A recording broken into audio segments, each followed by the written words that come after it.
Hi, everybody. Thank you for joining me and our participants for this immersive experience workshop. My name is Joe. I am Artistic Director of Chronic Insanity, which is a theatre company based in Nottingham. It does a whole host of different interactive, immersive, and playable experiences, as well as the sort of theatre and digital theatre that we make as well. Our whole aim is to try and do 12 shows every 12 months. And those might be in traditional, found, or digital spaces. To audio describe myself, I am a white person with sort of medium-length brown hair, a brown gingery beard, and blue glasses. I'm wearing a sort of black fleece, and I'm sat in a white room with a Christmas tree over my right shoulder, decorated with coloured baubles. I'm leading the session and will be predominantly the speaker throughout the session, but you might hear the odd voice from other participants we have in the room coming through. I'll also be showing some slides and describing those as we go. But most of the images on the slides, if I don't describe them, aren't really of importance. It's more the text or what those images represent, and that will all be spoken out loud. Right. Other than to say that this is the final workshop that we're doing as part of Puncture the Screen this year, with the other two workshops available in data-driven artwork, as well as in creative accessibility and how to build that into your work, all available just on our YouTube. So feel free to check those out as well if you want to. But if not, thank you for coming here. We will begin straight away. Let me share my screen. We're going to talk about immersive theatre, immersive experiences. Can I get a thumbs up just to make sure people in the session can see my screen? Can we see the lovely? Thank you, Ken. Right, and Jamie too. Wonderful. We are going to first look at different types of immersive experiences. What are immersive experiences?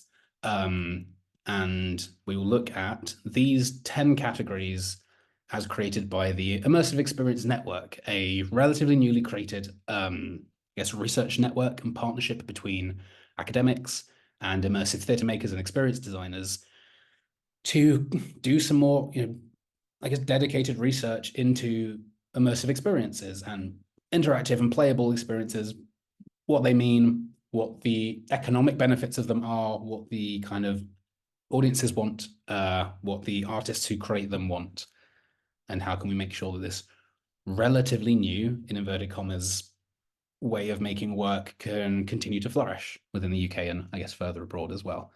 The 10 sort of experiences that the 10 categories of experience they come up with, and obviously experiences might fit into more than one category, several potentially, depending on what they are exactly, are these 10. We'll go through them all with a few examples. So immersive and interactive theatre. This is, I think, pretty much what it says on the tin. If you're thinking of your heavy hitters in the industry, your shows made by Punch Drunk, for example, or other immersive theatre companies in the UK like Collab, Parabolic, all these sorts of places as well. They make kind of immersive and interactive theatre, the idea being that you take something that might be traditionally theatrical, like a play, and rather than staging it on a stage in front of an audience that is stationary, sitting down, passive in the shadows, you allow them to immerse themselves, to step into the world of the show or the experience. Interactive would mean that they can in some way interact with that experience, whether that is in a sort of a novel, entertaining way of examining things in more detail, opening up drawers, finding books, reading the pages, understanding more of the world through the set design and the scenery and the props within it, or whether having a more meaningful interaction on the story and the plot by being in the right places at the right time, or by actually interacting with the characters themselves as audience members, taking on board characters within the story and moving it forwards with their action. But that's not always the case. The Punch Drunk shows quite famously have audiences generally in masks being kind of passive observers to the action that's happening. Yes, I can try and put that on presentation mode, Jamie. It doesn't always work for my thing. I just check. Can people still see that? Is that cool? Okay, and this, there you go, Jamie, if that helps. Let me just do a little quick, close the chat box. There we go. Cool. So yeah, like I said, Punch is the easy to go to version of this. They are one of the earliest companies in the UK that then became largest and then also international, not just in the UK, doing this. But immersive experiences can go all the way back to the 1980s. Was a show called Tamara in Los Angeles, which had a similar set in a warehouse, multiple different story threads taking place in a space, and the audience could make their own way through that experience in a kind of a non-linear fashion, changing which plot they were following and eventually ending up in a grand sort of scenario at the end. So long as you're sort of telling something that would traditionally be theatre in a space that isn't traditionally a theatre space, anything could really be classed as immersive and interactive theatre, as long as it follows that kind of, often with a strong narrative or some element of narrative and story, and often being physically present in the same space as the audience and the performers intermingling in some way. Our next version are scare attractions. Scare attractions, rather than necessarily being quite story-driven, are more experience-based, normally just to get your adrenaline pumping. They can be seasonal, like with haunted houses, or they can be at theme parks and other areas like that, or maybe used as promotional things. There's quite a large overlap sometimes between kind of marketing for other genres and mediums and the immersive sector, and we'll touch on a few things that are used, maybe not primarily, but definitely a large chunk of them as marketing materials and guerrilla marketing and wraparound events to other sort of releases, whether those are films, video games, albums, what have you. Scare attractions basically do what they say on the tin: haunted houses, larger events, zombie takeovers of places, that sort of thing. Alternate reality games, or ARGs. Again, something used often as marketing. An alternate reality game is a sort of playable narrative or story that gets put within the life of the audience in real time. They often utilize online areas like message boards and forums, as well as then the real world as well, with certain events within the story of the alternate reality game taking place in real life in in-person locations at specific times and dates, as well as them, the audience for these kind of these games that blur the barrier between reality and fantasy and fiction, kind of congregating on message boards, discussing the games themselves, playing along. You don't necessarily come up with a character within these games, but often they have a certain theme of like uncovering events that have just happened. They often deal with themes of fantasy, sci-fi, conspiracy theories, those sorts of things that lend themselves to this kind of group discovery element. And again, are often used by video game companies or music companies as promotions for things. The I Love Bees alternate reality game was a famous example that won a BAFTA, which was to promote the game Halo 2. And likewise, Nine Inch Nails, as well as I think Muse and 21 Pilots and other artists have used alternate reality games to advertise albums of theirs throughout the 21st century. Other than that, though, they are still made by hobbyists as well and released online, sometimes for promotional purposes, sometimes just as a fun thing for people to take part of within the alternate reality game communities that exist there. There can also be a lot of overlap between that type and the fourth type of immersive experience, transmedia experiences.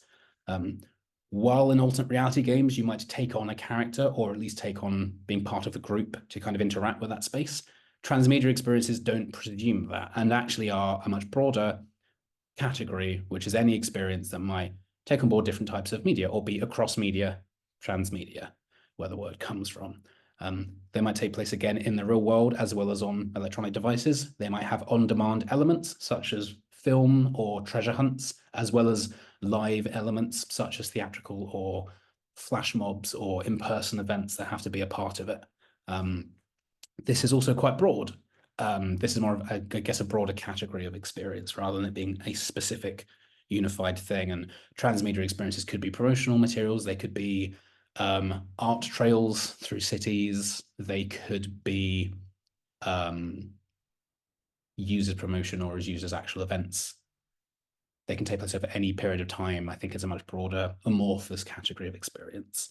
It doesn't necessarily, though, have that same blurring of fantasy and reality like alternate reality games do. It could just be a story that is told through graffiti on a wall and a accompanying audio message on your phone, that sort of thing. They can be as simple or as complicated as your audience is comfortable using the many different pieces of media and associated devices. Yeah. Our fifth type of experience is the escape room, a location-based experience, high aesthetic quality. You and a bunch of friends are trapped in a locked room and you have to try and escape, usually within the hour. They are in set locations, with escape rooms probably having several different themed rooms. And again, there exist within several usual themes are within the realms of sci-fi, fantasy, fiction, reality, that sort of thing. You maybe take on a character, maybe you're playing yourself. It doesn't really matter. The main thing is that you are in there for a short time and you have a story, but the main function is entertainment. I'm yet to see an escape room that fully utilizes the focus of itself being its story or some other sort of like enlightenment or educational message through it. They're almost always used as a sort of an entertaining experience rather than an educational one. That doesn't mean it's not possible. It just means I'm not familiar with it. Maybe there's some scope there. Sixth category is experiential art. Again, a much broader category, but maybe where other things we've talked about are much more about theatre or games or maybe marketing. Experiential art is probably approaching a lot of these similar ideas from a live art or a visual arts perspective. A transmedia experience where there very much is something the artist is trying to communicate. That might not be story, it might be more of an experiential element. So for example, the show at the part of the Horizon showcase at the Edinburgh Festival Fringe this year was a show called Cloud Spotting, and that show was about chronic illnesses and was a sort of an experiential art piece where you laid down in a tent and the lights in the ceiling were revealed to be tracking whether there were chronically ill people within the UK who were resting at that moment or not, volunteers who had signed up to the project. The light was on, they were resting, as you were lying on the floor looking up at the stars in the sky of this tent. And if the light was off, then they were not resting, they were up and about. And you could see the lights twinkle and change as there were people doing things in their real lives. And the artist, either in person or via voiceover, would then narrate and tell a story and poetry and things alongside it. Experiential art can be immersive and can really take you into the world of that artwork, but then the world of that artwork isn't necessarily a fantasy world, it's not necessarily trying to recreate somewhere in real life, as we'll get on to next, but it is more a place of abstract and surrealism, potentially, somewhere where the experience is the key thing. It's not trying to replicate a particular world, whether that be factual or fictional. Immersive audio, our seventh.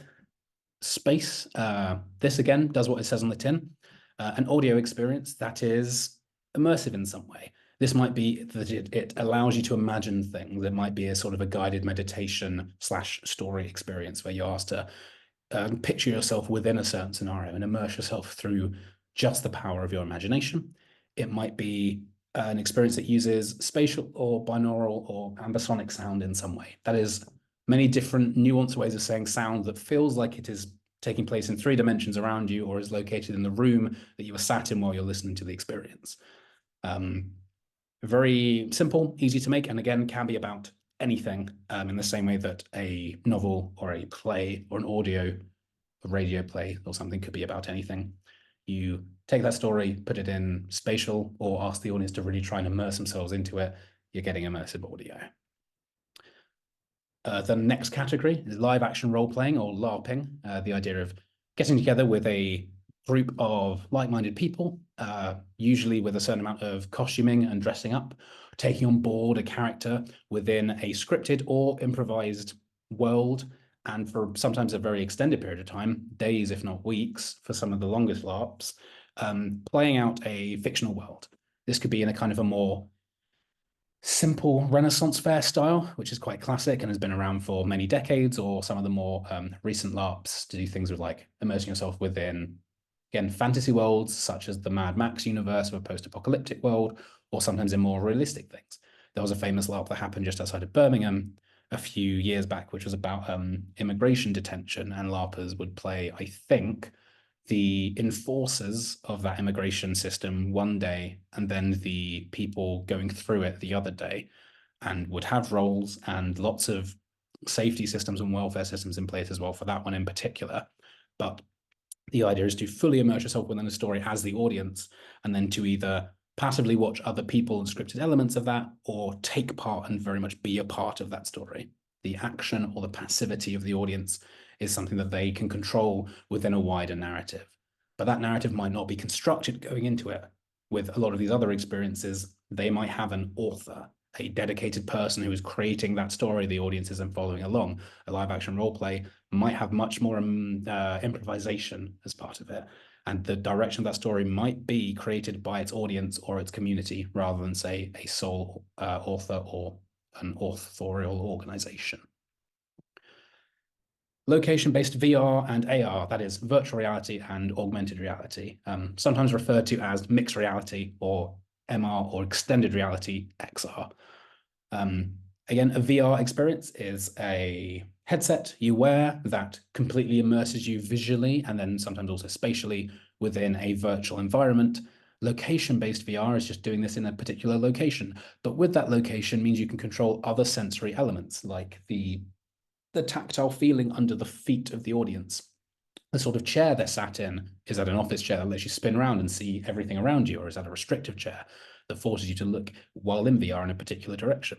Do you add in heat and water spray? Do you add in smell and wind? Do you add in other elements? Or do you try and overlay a virtual world over a physical set so people can reach out and touch something in the real world that corresponds with what they're seeing virtually, thus creating many more sensory inputs and a much more immersive VR experience?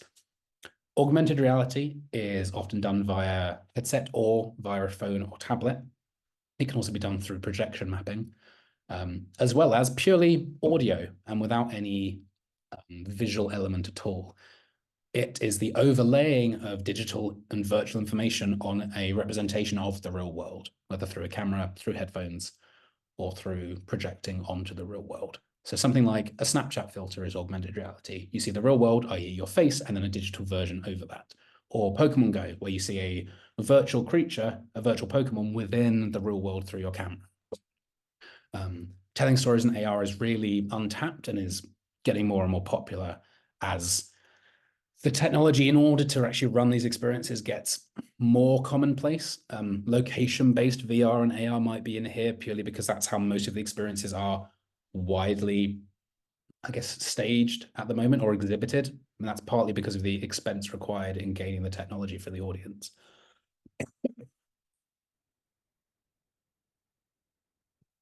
Sorry, doing lots of talking. Companies that put on these experiences can often afford multiple headsets, whereas an audience member might still struggle. The kind of simplest entry-level VR headsets are, you can probably get them secondhand for less than 100 quid nowadays if you're looking for like an Oculus Go, or a headset that you can put your smartphone into might be literally 20 quid.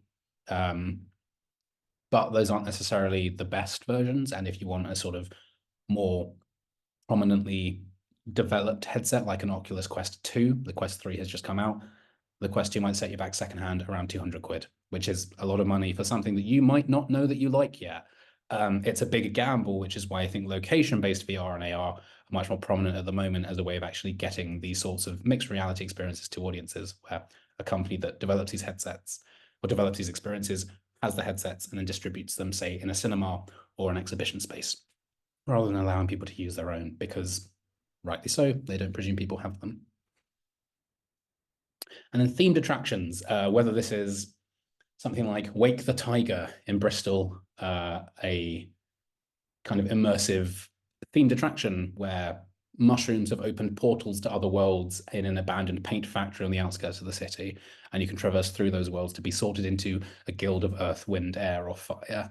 Or the themed Star Wars attractions at in the US, where you could immerse yourself within the world of the Star Wars films, although those are now closing down. But you have the Hogwarts version in the US as well. You have places like Phantom Peak in London, a sort of Western-themed attraction, as well as things like the immersive Tomb Raider experience, the Peaky Blinders experience, Doctor Who Time Fracture, the immersive Great Gatsby.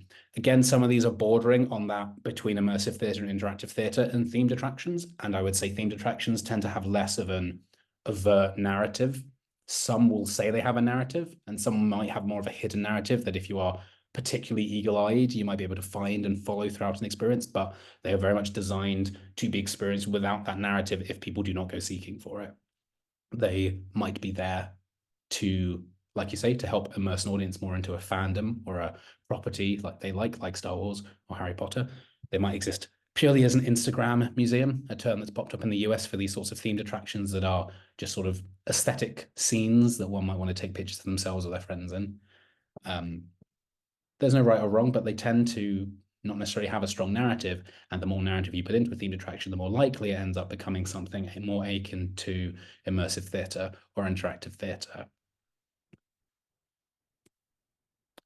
Those are the 10 categories. And one of the things that unites all of those categories is a shared quality. And we might say that that quality is being immersive. We might say that it's the presence felt by that experience.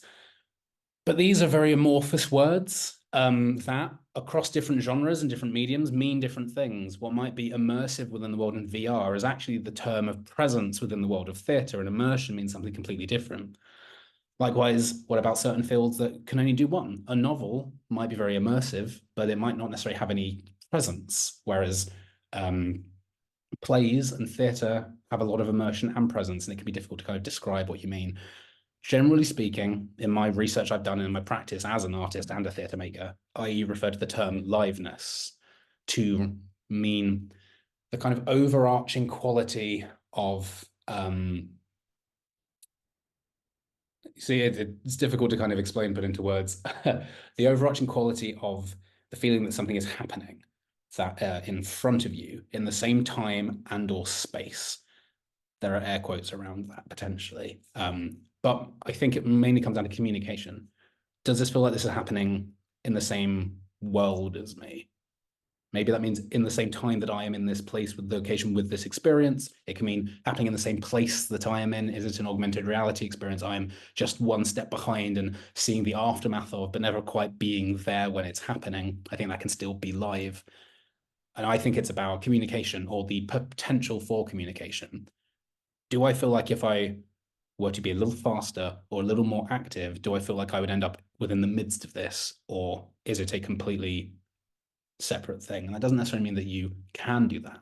I think a film can be immersive. I think an album could be immersive. A novel can be immersive, and you can't affect the outcome of those things, but I still feel like they can have a liveness if you give over to it. If you imagine and are willing to immerse yourself within those mediums, they can still have this quality, this feeling of you sharing the same space or time with the experience, with the artwork, with the story. But we can break this down into 3 smaller chunks for ease of description and discussion. One is the quality of immersion. If you imagine the world of the audience on one side of a line, and then the world of the experience, the kind of fiction or the kind of story here, and there's a line between the two. Immersion is when the audience crosses that line and moves from the world of the audience to the world of the story. They immerse themselves within the fictional or the artistic world. An example being an immersive theatre show. You turn up at a location and then you walk from the real world into a set constructed to be of a different space with performers in costume, in character, in a different space. Whether you're being passive, like in a punch drunk show, or active and playable, like say in a parabolic theatre show, you are always going to, you're into that kind of new space. You've crossed that line from one reality, the reality of the audience, into the reality of the story.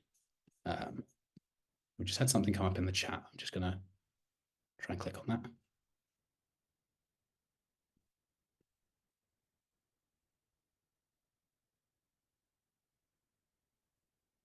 Perhaps there are an emotional exchange between the artist and the receiver. Yes, Ken, that's a very good point about liveness as well. I do think that kind of comes under that sort of potential for communication that I'm talking about, and when that lines up with something we're going to touch upon later. But yeah, definitely, there's some quality. It's amorphous, it's difficult to describe, but liveness can very much be. It's not black and white.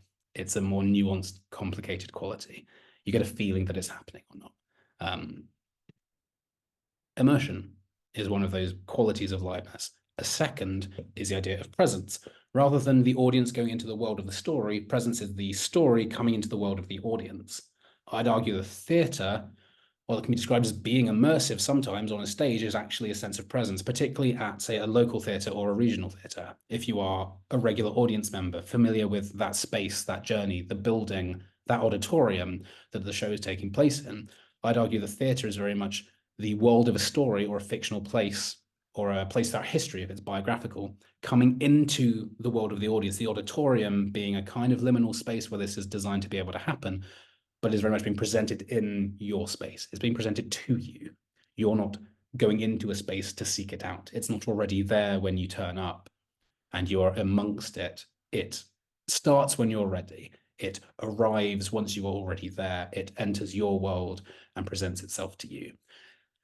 And as a result of that, it has certain qualities. It feels more potentially impactful. It might feel like it is physically present more often than, say, an immersive thing. We can say that books are immersive, films are immersive, albums might be immersive, but presence is about, often has more of a physical sense to it. A play is physically present, architecture is present, a sculpture or a painting hanging on the wall in a gallery, when you finally see that it's much smaller or much bigger than you thought it was, that has a presence to it. And I wouldn't necessarily describe that as immersive in every instance, although theatre does sometimes come with certain immersivenesses mixed into that presence. See, there's not a clear line between immersive and presence. Immersive and presence can exist on a continuum, and the middle of that continuum is a quality called embodiment.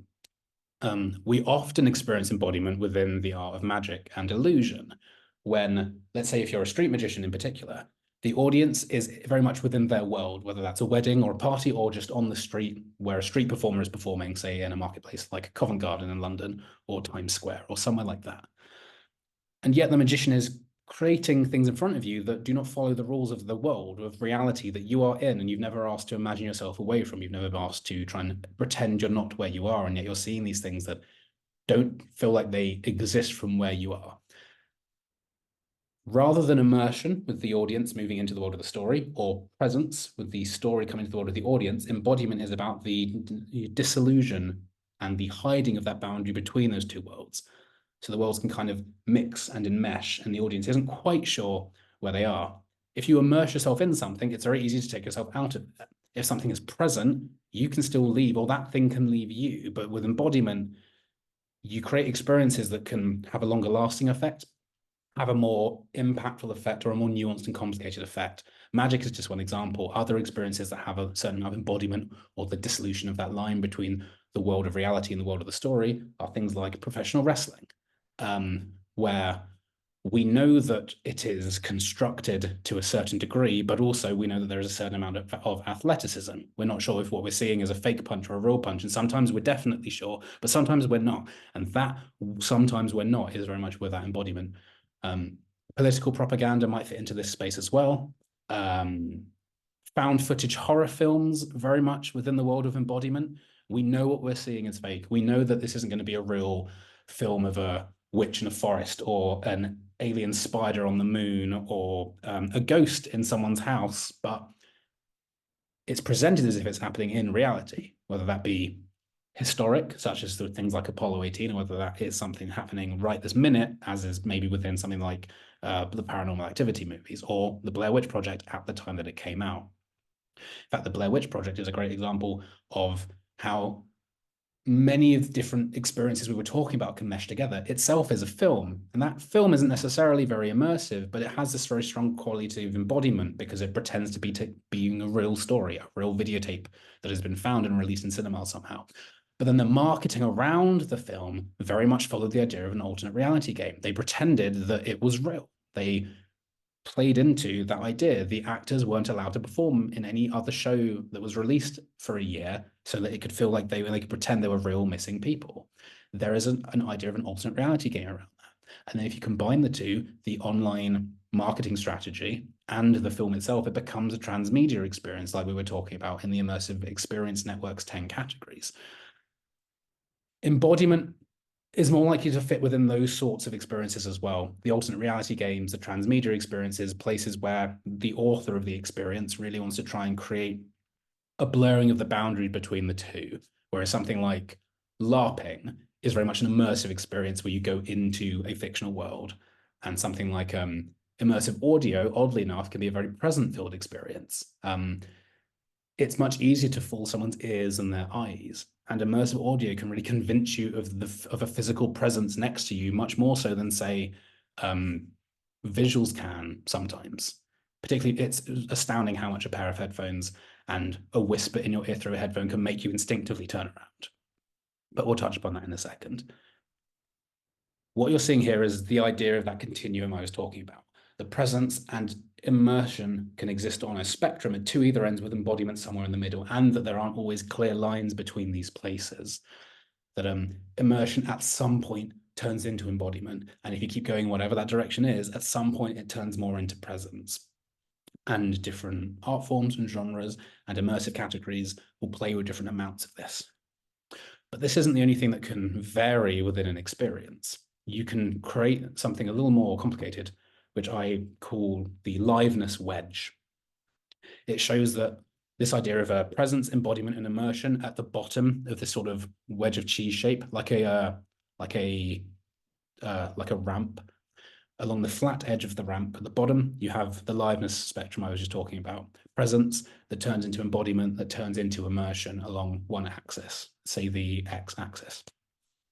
Along the y-axis, on the right-hand side of this diagram, you have the height, and this is called the audience's willingness. That is the willingness of the audience to immerse themselves into an experience. That can be a quality they generally have, such as how familiar are they with this? How trusting are they with this? How much do they want to be involved in this? If someone has done several escape rooms, they might be very willing to immerse themselves into other escape rooms. Whereas if they've been dragged along as part of a date or a stag do or something, they might not be quite as willing or familiar with that scenario. They might not be as immersed as someone in the same escape room as them because they are less willing to be. And then that's on the y-axis. On the z-axis, we have audience ability. What's interesting to see with this wedge is that audience ability is necessary for both presence and for immersion. The audience has to be able to feel that presence or able to immerse themselves. If your experience uses immersive audio or creates the presence of a character through spatial audio, well, if the audience is deaf, if they've lost their hearing for some reason, they are unable to perceive that presence, to be immersed in that one way that you're trying. So audience ability really easily comes into this. If you look at lots of marketing research from the 50s and 60s, they talk a lot about the quality of the advert, in our experience here, the liveness, and they talk about the willingness of the audience member to engage with it. But because of the more ableist society back then, they completely leave out this idea of audience ability to engage with something. Maybe that's because of ableism, maybe that's because in the 50s and 60s, America, where this research was trying to at least pretend it was more of a monoculture where everyone was the same. Men were men, women were women, children were children, and everybody was American. And they all thought the same way, and therefore you didn't have to think about these nuances when marketing products. But we know that that's not true. And we live in a world which is much more open to the idea of the social model of disability and the audience's, therefore, ability or disability to engage with your work. It's not just about disability, it's also about things like finance, it's about geography, it's about technical literacy.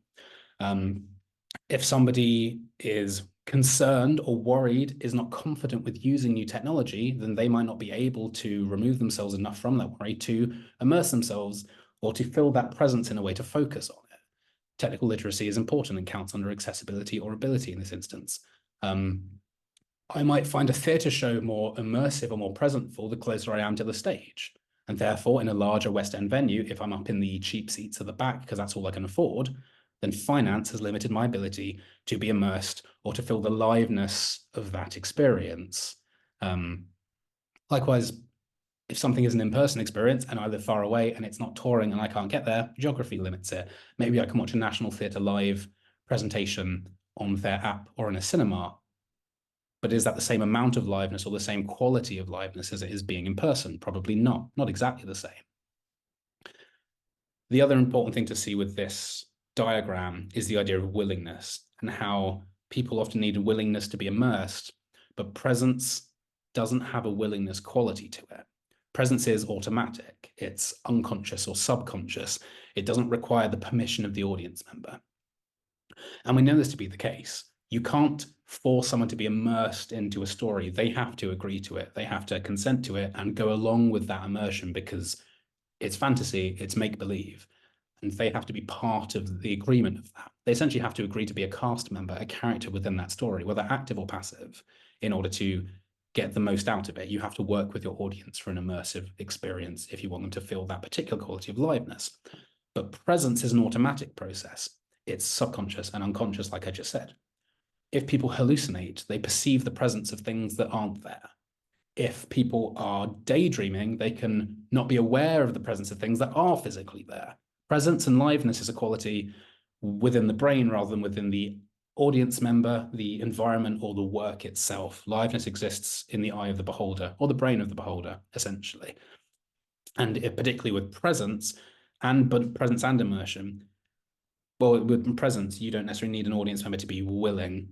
That doesn't really kind of come into it. Like I said before with the audio, the whisper in my ear in an immersive audio experience, you can create a very convincing, remote, on-demand feeling of presence using ASMR or using immersive audio, 3D audio, spatial audio, where it sounds like a character in an experience is right next to somebody, scratching on the floor behind them, shutting a door in the room that lines up to where they know a door is, kind of like breathing near them, walking on the floor, and the sound of their feet on the floor matching the flooring in the person's environment, drawing up a chair, screeching behind them, sitting down in that chair, and then hearing them breathe or talk directly behind somebody can create a very strong sense of presence in a completely, like I said, completely on demand, completely remote experience. You can give that to people in their homes and they'll feel like there's a character in their space with them.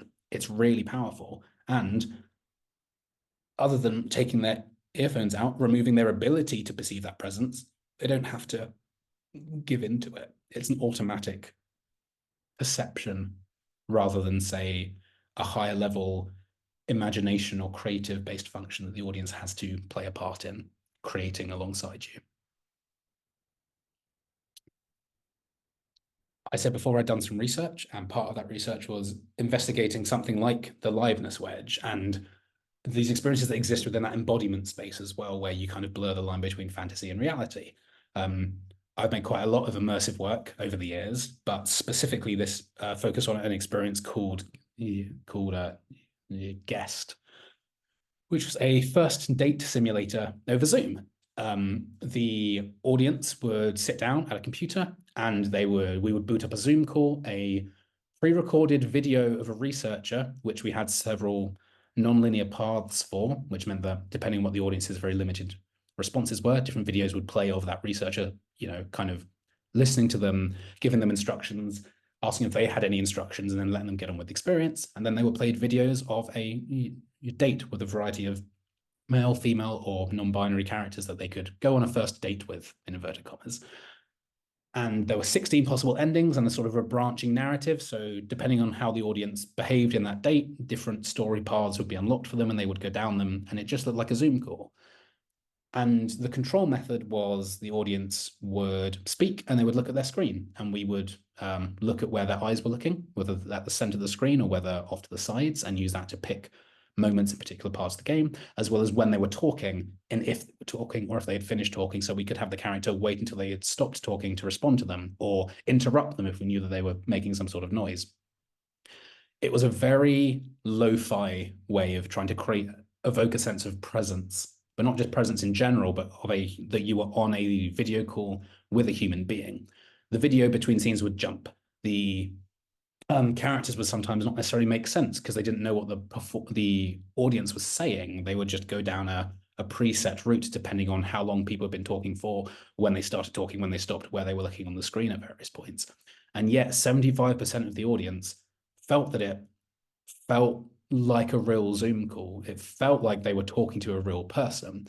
And that's because of that embodiment. Part of it was presence. We used real footage of real performers. We made sure that they were quite engaging and emotive. We did it over Zoom and pretended it was in Zoom. We had a lot of presence tick boxes for ourselves. And also we told people that this was going to be a thing they could play with. They could play through it more than one time, being a different person within this interaction. So we gave them the opportunity, the permission to become a character themselves, and they could therefore be more willing to immerse themselves into it, try different things. The 25% people who didn't like it said that it felt very uncanny valley, very strange. They knew it wasn't real, but it felt real, and that was uncomfortable. Or they didn't necessarily engage within that playful immersion element. And so doing it over and over again felt just kind of, they could see more and more of the holes in it, more of the kind of raw mechanisms behind it rather than the aesthetic that we put on top. But we gave them lots of questionnaires afterwards, and we took everything they did in the questionnaires and we did a qualitative analysis to look at the sort of language they used. And then we did a factor analysis to group this language into different kind of qualities, as few qualities as possible, to see what people really talk about and care about when they engage with these sorts of immersive experiences. And these are the three qualities here: enjoyment, believability, and expectation. Specifically, enjoyment is the use of different types of language, be that positive language, negative language, or neutral language use when describing the experience, or the automated researcher, what we were also actually testing people's enjoyment of interacting with. Believability, well, that's from people either addressing the automated researcher or not addressing the automated researcher, referring to the human researcher that greeted them at the beginning and they knew was sort of Wizard of Ozing and controlling things in the background a little bit, and referencing automated systems. And then expectation is the idea of referencing the strangeness of everything, referencing the uncanny valley, referencing their amusement at the situation, the surprise of how effective the experience was or its efficacy, as well as referencing other systems they thought it was similar to for good and for bad, like HAL from 2001: A Space Odyssey, or some of the hologram AI systems in Blade Runner 2049. Or indeed, at that time, this was a few years ago, the AI chatbots that they were used to at the time. Once again, our system did not use any AI or chatbots. It was a very unintelligent, simple branching narrative that did not know what people were interacting with it. And yet 75% of people felt that it was meaningful, felt that they were talking to a real person, or could at least convince themselves within the kind of permission of play and the immersion that they were talking to real people. And the way that they cared about it was whether they enjoyed it, whether it was believable, and what their expectations were, and whether it met them or exceeded them. Funnily enough, these three qualities also align with our liveness wedge in certain ways, which is really lovely to see. Believability being that kind of quality of a thing that can link to liveness in quite a nice way. Audience ability and expectation kind of coming together quite nicely. And then enjoyability and expectation sort of interacting with themselves to create audience willingness, or at least to come up with something that aligns with it. This isn't direct proof of anything, but it was nice to see that when coming up with this, three elements as an outcome, you could see that they were starting to align with these ideas that we'd already talked about, particularly liveness and audience ability. There is another trilogy of things to consider. It's not in this presentation, and we are at the end of the presentation now, so I'm going to stop sharing. But there is another trilogy to consider, and this is very much from a talk delivered by Tom Mansfield from Upstart Theatre. He does a fantastic playable theatre workshop, and there's one part from it which I'm going to borrow, and that is the idea of how we make an experience and how that differs from how an audience interacts with that experience. The three qualities of an experience that we might come up with are,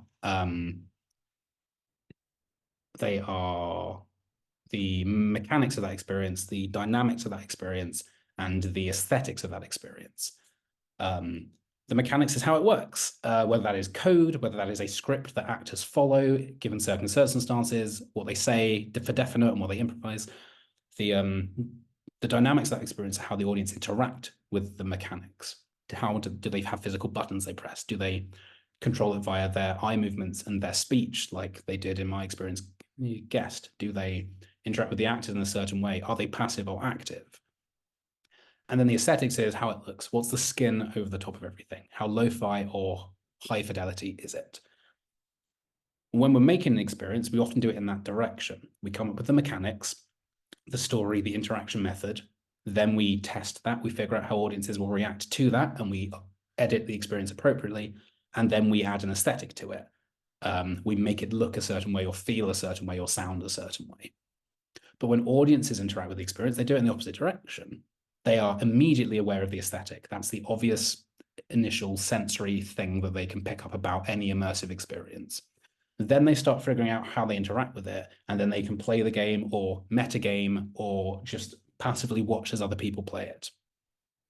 That's the dynamics. And very few audience members will ever understand the mechanics of the experience unless that's part of your design for it. The underlying way something works isn't necessarily important to the experience or from the user's experience of the experience. Their enjoyment or their enlightenment or entertainment might not necessarily come from the way the experience is physically made and their perception of that. The mechanics can work behind the scenes, making everything function. But those are the things that you come up with first. And quite a lot of the time, if you don't have as many resources or as much time or energy, you can spend a lot of time on mechanics and dynamics and less time on aesthetics, even though the aesthetics is the thing that audiences kick into first. Wake the Tiger, the immersive experience at the Pape Factory in Bristol, is a really good example. If you go to that, when you go into the car park, there is a portal in the floor and a car has sunk through that portal and is embedded in the tarmac of the car park. As soon as you get even vaguely close to the front door of the experience, you're already seeing the effects of the fictional world inside. It, in fact, is actually very present within your reality in the car park. There's a strong sense of presence. You start seeing the mushrooms from the experience popping up, and then eventually you pass through the portal and you are now immersed into the world. And while it never fits that place of embodiment, it kind of jumps from presence into immersion. What you get there is instant aesthetic. You know exactly what you're going to kind of be seeing as soon as you go into somewhere. Does that experience have much dynamics to it? Do you really interact with it other than just kind of seeing it, finding the odd extra secret area here or there, or doing the odd action to get an extra thing? No, it's not a complicated narrative. It's not a game you can play and therefore play incorrectly. It's mainly a visual aesthetic experience, but that aesthetic hits you straight away because they're aware that that's the first thing that the audience needs to see. They don't need to know how the bells and whistles. They don't need to know how the sausage gets made. They need to taste the sausage, I guess. This kind of isn't interesting to consider when we're talking about some of the things that we wanted to go over in more detail, namely mixed reality, virtual reality that Jamie has mentioned, as well as this idea of Bridget from the Climate Museum talking about these kind of more cultural experiences. A lot of location-based VR and mixed reality experiences can happen in those cultural institutions. Lots of the touring immersive exhibitions, the Salvador Dali one, I know definitely, can have that mixed reality and virtual reality element embedded within them. Virtual reality was sold to us as definitely being able to kind of put the audience into the shoes of a character, get you into the heart of a story. From a journalism perspective, a lot of early virtual reality journalism is centered around the idea that you can put people very much into the heart of a story and they will start to care about something that happens on the other side of the world more because they can be physically there virtually, at least for a moment. We don't have a lot of evidence that that happens. It feels almost like when you walk through a door and you forget the thing because you didn't, and then as soon as you walk back into the room you came from, you remember it. Virtual reality feels like, at least our brains seem to interpret it as another world. It's why immersing yourself in virtual reality is the appropriate way to discuss it. You do feel like you go somewhere else when you put on a virtual reality headset. And then when you take that headset off, you feel like you are back to where you were. Even though you haven't physically moved, your perception has. And it feels like you are there and now you're here. And if what you want to do is make people feel empowered or train them in one place and then let them change their behavior in the reality, virtual reality isn't always the best way of doing that. My company is currently working on a virtual reality experience called New Leaf, which is going to be at Cast, the big theatre in Doncaster, in March of next year. And it's a VR experience about individual action that can be effective to have, so that the everyday person on an individual basis can help fight climate change in some way. And also, can they do that? What can the individual actually do when so many of the problems are caused by governments or corporations, large entities that these individuals do not have a direct means of contact with? But what we do within the VR is give people a place to kind of play around, see actions taking place, and then explore other things that they can do. But importantly, we give them a virtual leaflet. And our VR experience is a location-based one. There are props that the virtual world overlays. And we have hand tracking enabled, so they can see virtual versions of their hands, reach down, pick up a virtual prop, and feel it, the tactile sensation of it in real life. And at one point in the experience, we give them a virtual leaflet, and we physically hand them a real version of that leaflet as well. And they can look at that virtual leaflet in VR, and then we ask them to fold it up and put it in their pocket.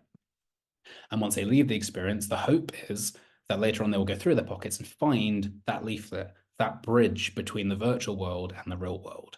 And that leaflet has information on it about local groups and things within their local area that they can do to kind of help. Is there local conservation that they can get involved in, actually make a difference on a local level rather than on a larger national, international business level, which is the sort of culminating endpoint of that experience for us, at least. We're doing that because the experience was commissioned and the theatre wanted to do a VR experience and they wanted to do this message, but we realized that the message might be more powerful if we can create that moment of embodiment, that moment where the world of the audience is real life and the world of the fiction of the experience, although it's based on real things, can be blurred and later on can help transport people back into that space and try and create that bridge between the virtual world and the real world. However, mixed reality, more like augmented reality, does blend those worlds much better. You don't necessarily go somewhere else if you, say, have a mixed reality headset on and you can see the real world around you through cameras, and then you see digital overlays on that world. Or if you're using augmented reality audio, so you can still hear the real world around you, but now you're hearing audio mixed into that, and that line between the fictional world and the real world has been blended somewhat. Well, then that mixed reality can be more powerful in conveying those messages. It can be a more effective tool if what you want to do is not just entertain or create a novelty, which is great, and there's definitely place for, if you don't want to just give someone a means of escape or distraction from whatever they want to escape from, or just give them something to entertain with. What you can do is much more those other things. I mean, why do people tell stories? There tend to be three reasons. It's entertainment, it's enlightenment, and it's sociality or social bonding. VR is really good for entertainment. And if you all go through the same thing and talk about it afterwards, very good for social bonding, but not always as good for enlightenment unless you do a really long, very carefully crafted experience. And there are some that are like that, particularly around disabled people's experiences, things like Notes on Blindness or Goliath, which are about blindness and schizophrenia, respectively, are quite enlightening, but they use lots of tricks, lots of design, and have had huge budgets behind them. And that's not always possible on the scope that we're talking about. And I mean like 6-figure, maybe 7-figure budgets for some VR experiences. But if you want to go for enlightenment or social bonding within the moment with a shared audience experience, something that feels more present, something that maybe is more classical interpretation of the word liveness, then I think mixed reality and augmented reality is that sort of word you want to go down. I'm just reading your question a bit more, Bridget. Interested in how cultural experiences help people cope with difficult emotions, understand complexities, and be empowered to take action. I think if you're doing an immersive thing or you're doing a virtual reality thing, I think that you can still achieve those aims. I think what you have to do is then just be much more careful around. It's sort of like the film Inception, which maybe is like a weird way of thinking about it. But the whole point of Inception is you go into someone's dream and then at the right moment, at the right time, you say the right thing to plant the right seed in their subconscious. And we're not trying to brainwash people into being, better people. We're not being manipulative, but the way you structure a story, the point at which you say your message within that narrative has different amounts of impact, and for different audiences as well. So if you want people to be empowered to take action, if you want people to help cope with difficult emotions or understand complexities in the situation, I think all of that can be achieved in the writing and the very traditional elements of an immersive production. It's writing, it's rehearsal, it's user testing, and adjusting those elements before putting it in front of an audience in a way that means you don't necessarily have to worry about whether it's an immersive theatre thing or a virtual reality or a transmedia experience or an escape room. I think that those qualities can come through within a more traditional writing practice that doesn't need to take into account the immersive elements However, I do think writing practices, when you're writing for immersive experiences, you need to understand the stage you're writing for. If you're used to writing in, let's say, traditional proscenium arts theatres, and suddenly you're being told to write in a traverse space with audiences along multiple sides, two sides, in fact, you might not write a play that fits traverse very well. If you're used to writing novels and then you're asked to write the screenplay for your novel, you might not write a good screenplay. And as well as telling the same story, you're telling the same content, but in a different way. If you want to tell these sorts of immersive stories, I think the best way to do it is to experience similar immersive stories. And then after that is to try and create as many immersive stories as you can, or work with people who have already created these immersive stories in multiple different ways. That's often the best way of doing it, because it can feel like adapting your practice is an easy thing, but it's not always. And sometimes people will be already very, they'll find moving on to a new practice thing quite easy, but they might not always find that. Moving from TV to film, given how big budget TV can be, how 6 episodes at half an hour length compared to a 2 to 3 hour film might scan quite easily. Writing for a video game might scan into writing for an augmented reality experience, for an alternate reality experience or a VR experience quite nicely, because you're thinking about user experience. But if you take a TV writer and put them in the middle of like an immersive audio thing, they might not have that experience of exactly what to do. They might flourish, they might need some help. I'm glad that's been helpful. I guess the only other thing I can talk about is give some experience, some examples of some of the work that my theatre company has done in the past. So I'm going to go back to a little bit later on in the presentation and just give you some ideas so you can take some ideas and be inspired and kind of see the scope of those different things that we're talking about. So we'll just quickly look at a few things. So these are some chronic insanity experiences that we've done in the past. So PVC was a virtual reality experience. We had audience members sit in an exhibition space, put it on a VR headset and watch a short film we'd recorded on a 360-degree camera that filmed in all different directions. They could look around and see stuff in the film, but they couldn't interact, they couldn't move. However, when they then took their headset off, they realized that in that 12 minutes duration of the film, we had rebuilt the set of the film around them, and now they could see the kind of dilapidated space, the body on the floor, the bloodied sheets around them, the gun lying to the side, and a mobile phone that starts ringing once they take their headset off, and kind of asks them, do you want to become more active in this situation they've previously been passive in? That was not just virtual reality, but realizing a VR headset is a blindfold and you can do other cool storytelling and aesthetic elements while the audience is blindfolded and watching the experience. Criminal Intent and Redbreast were two immersive audio experiences we did. They were spatial audio. The audience couldn't do anything. Redbreast was just essentially a spatial audio radio play, and Criminal Intent was an immersive installation where they sat in a tent as if they were just jumped into someone's tent at a music festival and heard the sounds of a music festival around them happen before a police force turned up looking for a criminal, and they realized that they might be that criminal that the police force is looking for.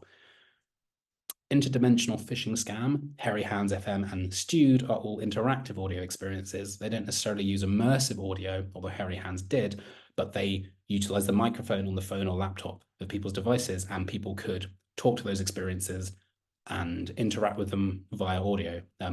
Stewed is actually a part of Puncture The Screen, the festival that this workshop is part of this year. And Interdimensional Phishing Scam was part of the festival last year. These are data-driven works that use, in this sense, audio data, live audio data from the audience, whether that's just the volume, as in Stewed or Hairy Hands, or we actually kind of use speech recognition technology like we did for Interdimensional Phishing Scam in order to move that experience forwards and make it feel more meaningfully interactive, and therefore allow the audience to immerse themselves more into it to create a greater sense of liveness and immersiveness.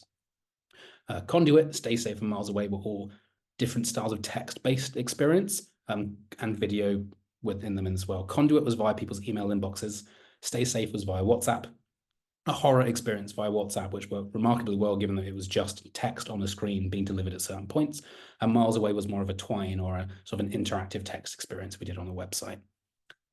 Pinocchio, There's Something Among Us, and Penumbra were all interactive video experiences, much like Bandersnatch, the interactive Black Mirror episode. where people would watch videos and then kind of click a this way or that way button at the bottom to follow different paths and interact through the video in that direction.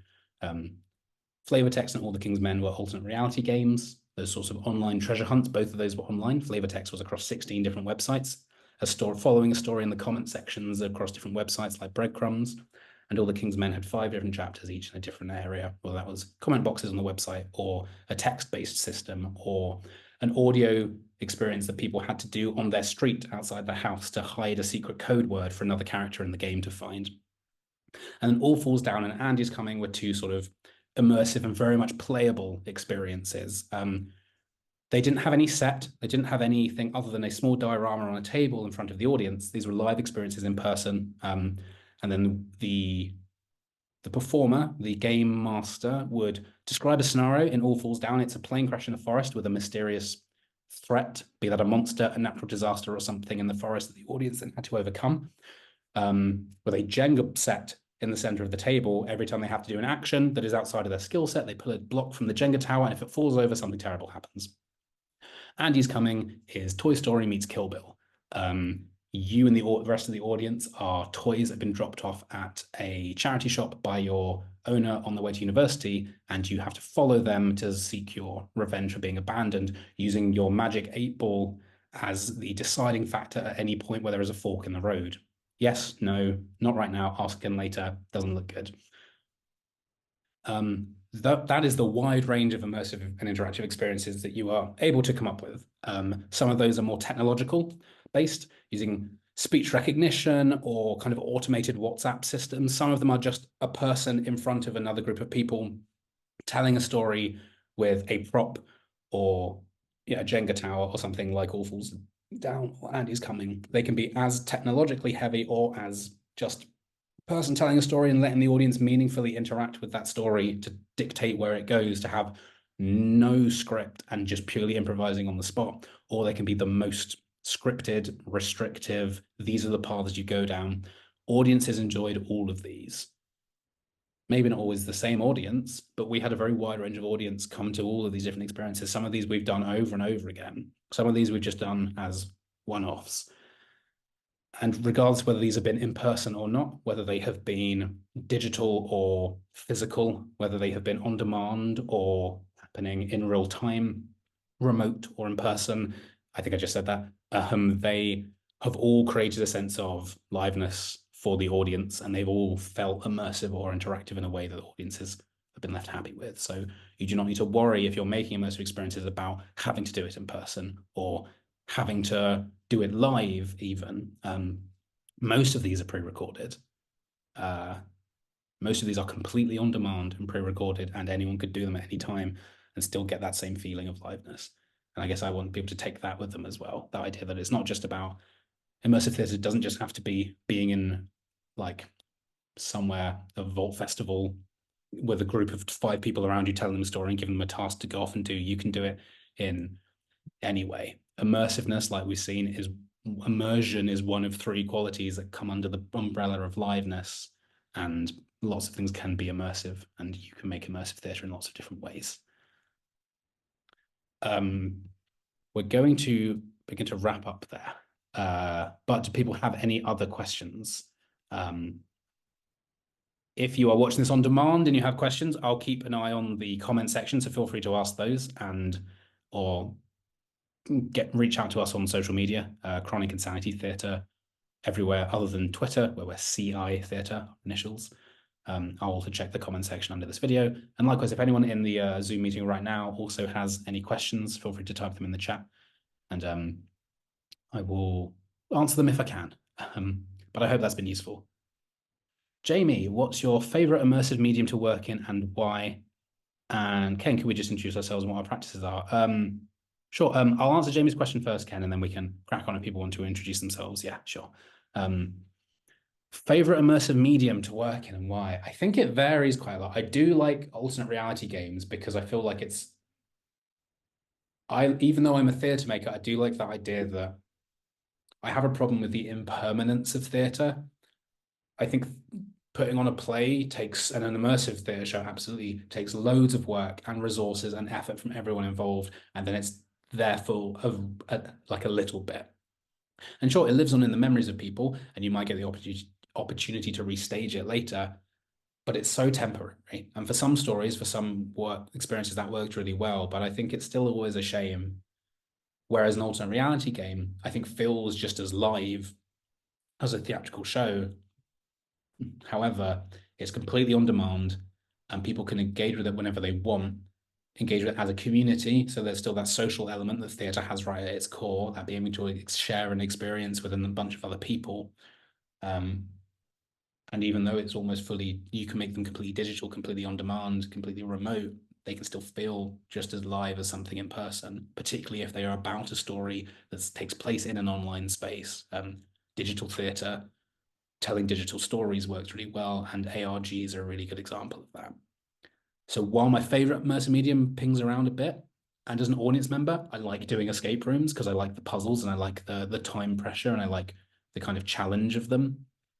Whereas others like scare attractions, not too fussed by. LARPing, I've never done. But I think, yeah, ARGs are the thing that I like making the best. And escape rooms, maybe the things I like experiencing the most. So yeah, different answers depending on my role within that project. But yeah, no, absolutely. Ken, good question first. Biggest leap in skills I had to make. I taught myself how to code to do some of the digital projects. Part of that was because I had to as part of my PhD, but I taught myself how to learn C#, so I can make experiences in Unity, which is a game making software, free game making software, which is really good. And I've made a lot of those experiences in Unity. We built Guest, my research project, in Unity, as well as Interdimensional Phishing Scam, Stewed, and Hairy Hands FM. All of those interactive audio experiences I talked about were all made in Unity as well. And I think learning that, it was quite a steep learning curve. And I spent a lot of my time still copying and pasting bits of code from old projects into new projects to make kind of similar things. But that's the biggest leap of skills I had to make. I also learned Python to help do other bits and bobs. It's just another coding language, but that's quite a simple one. And then that will let you use a lot of other software. Like, for example, there's a piece of software called RenPy, which is useful for writing visual novels. I'm sorry, I got something caught in my throat. A piece of software called RenPy, useful for writing like interactive fiction, which is text, but also sound and visuals alongside it, characters, and then there's speech bubbles coming up at the bottom. If anyone's familiar with the game Doki Doki Literature Club, that was made using RenPy. And so long as you know Python, you can make other things like that. But also Python's a good introduction language if you're learning how to code. And once you understand the logic of coding in one language, even if the kind of grammar is different in another, the logic is the same for all of them. That's probably the biggest leap in skill I had to make, because everything else was at least similar. If you can make theatre, you can make immersive theatre. If you can edit audio, you can edit immersive audio. You often don't need special programs for it unless you're doing fancy ambisonic stuff where it feels physically located in space, even if the audience move their head, like in a VR experience, in which case you're using a game software. Other than that, you can use GarageBand. If I'm making transmedia experiences, I was already comfortable with some video editing. But to be honest, if I wasn't, go on YouTube. YouTube is full of tutorials for all of the things you could use. You can use the free software your computer comes with or your phone comes with to make quite a lot of this stuff at pretty near the quality that people who are professionally making immersive experiences use. People might be paying for Photoshop or Logic or Premiere Pro, but you don't need that. You can use iMovie, Windows Movie Maker. You can use DaVinci Resolve, GarageBand, or a free version of Ableton, or Audacity as an audio thing. If you don't have Photoshop, but you need to make signs for your immersive experience, you can download you can download a piece of software called GIMP, which is basically Photoshop, but it's free. And I've used that for years for making posters. And so when I need to make set and in-universe items for immersive shows, I use GIMP just like anyone else would use Photoshop, and it's completely free. So yeah, I guess those skills I had to make. Functional skill is coding just to make more digital stuff. But I guess from a producing and a resource perspective, the leap in skills would be more just like realizing that you can make a really highly aesthetic space without having to use very expensive software at all. And then if you can't do everything, which is fine, you don't have to be a jack of all trades. It's working with other people and collaborating with people. Particularly if they're used to working within the immersive sector. There's lots of people who have spent years, decades, maybe even working in these spaces. And if you want to get someone in to just kind of make it not have to be your problem, there's lots of people you can contact. The Immersive Experience Network is probably a good place to shout how to advertise a role if you have one. But failing that, there are lots of Facebook groups. Just do a general call out on Twitter or on socials. I'm sure you'll find someone somewhere eventually. Yeah. I will give people space if they want to introduce themselves and their practices. Feel free to put your cameras on and talk now or forever hold your peace.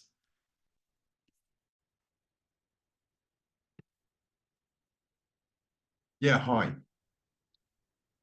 Hello. Hi, Ken. How's it going? Hi. Yeah, I'm good. I'm good, thank you. This has been very informative, so thank you. It's tied into a lot of things I have done, kind of thing. I'm from sort of murder mystery background, um, as well as normal proscenium arch theatre. But yeah, murder mysteries are mostly interactive, and also did some scare acting recently to pay some bills.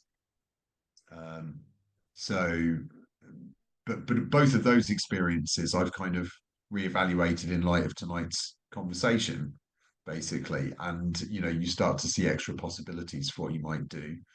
Um, Going forward, I'm hopefully going to be working with a guy called Ben Fredericks, who's worked on quite a lot of VR with a lady called Alex Rule. They're both based in Leicester, where I am. So Ben and I are going to be doing a VR version of an interactive show, which was called Choosing Children, which was all about genetic editing in the womb. So it's, would you edit your child? Yes, no, and then you decide your path. Well, you see the results of your choices. That doesn't change the pathway of the show or the narrative, but you see your choices reflected in how many babies survive, basically. So we're going to be doing a VR of that soon. And I'll also hopefully be working with a company in Birmingham called Round Midnight, which will be a VR following a prisoner as they are released from a short prison sentence, which is something I'm very interested in. And it's what choices they're going to take. So yeah, other than that, I'm just your normal jobbing actor. But I wondered if anyone else would introduce themselves, even in typing. But yeah, I'd just like to learn about our other attendees. If anyone else wants to introduce themselves in chat that hasn't already, then feel free to, and I can read it out for you if you prefer. And I'll give you a few minutes to do that if you want to, but if not, we can end there. Also, does anyone mind if I Instagram them afterwards? Feel free to Instagram me, Ken, if you want to. Yeah, cool. Thank Yeah, you. that's all good. I want to echo that as well. If anyone has any other questions that they remember after this meeting, feel free to email or find me on socials and ask away. I'm very happy to keep talking to people about this. Thanks. Cool. Well, I think that's perhaps enough time for people to lovely. put anything in the chat if they want to about themselves. So I will we'll end the workshop here.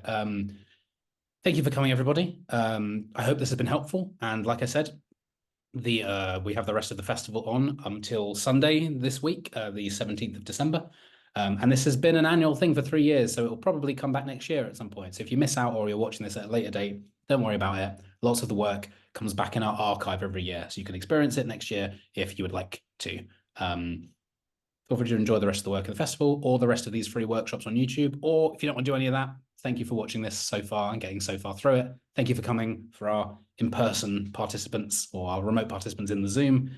And yes, I will see you all soon. Take care, everybody.